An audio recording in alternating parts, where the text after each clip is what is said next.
area is going to be your first fantastic fan. I didn't come up with the name. That's the manufacturer. That's Dometic's name for it. You have a manual crank. If it ever fails the motor to actually bring it up and down, you can still manually crank it, but there's a toggle switch here. If you go ahead and hit it, granted typically it's from detail constantly, make sure it's all on as well. That would probably help a lot better too. Once you hit it on, it's going to automatically lift up the lid and turn on the fan itself. You have a couple switches that you saw me kind of turn on and make sure it starts. Just probably a little debris that was in there from them pressure washing and taking it all out. This is an exhaust fan. It's not bringing air any kind of way, okay? If you just want the lid up, say like for today, nice cool day, you just want to have it up for another point of air coming in, shut off the fan. That's the master shut off switch for the fan. It kind of looks like the actual blades of the fan itself, okay? Going to 0 on that doesn't do the same It does the same thing. Okay. Yeah. On here is just more of the fan speed, so you have the high, medium, low.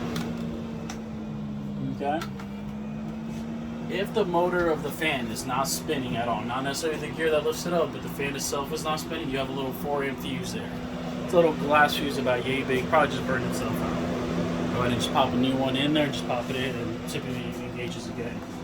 Typically, if this goes bad, it's most likely the internal gears that probably just messed up. And then easily AirShink can send you them. Just a couple screws that's holding in place pops out, you pop in the new one. It doesn't have a locking mechanism. Yeah. Okay, and the last one is just a temperature gauge. Now that temperature gauge, it's not going to give you an actual reading of like hard numbers. It's just more for humidity control in the unit. It's building up a lot of humidity, and you have it on the highest cold settings.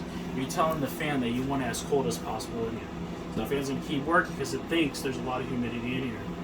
The more warmer you put it, you're going to notice that the fan is going to shut itself off. Oh, At that point, it's going to turn on and on, cycle back on and off as the humidity builds up in here. It's going to start bending outwards, and then it turns itself off. Turns itself back on when it needs to. So it's using humidity more than temperature? Exactly. Oh, interesting. Okay.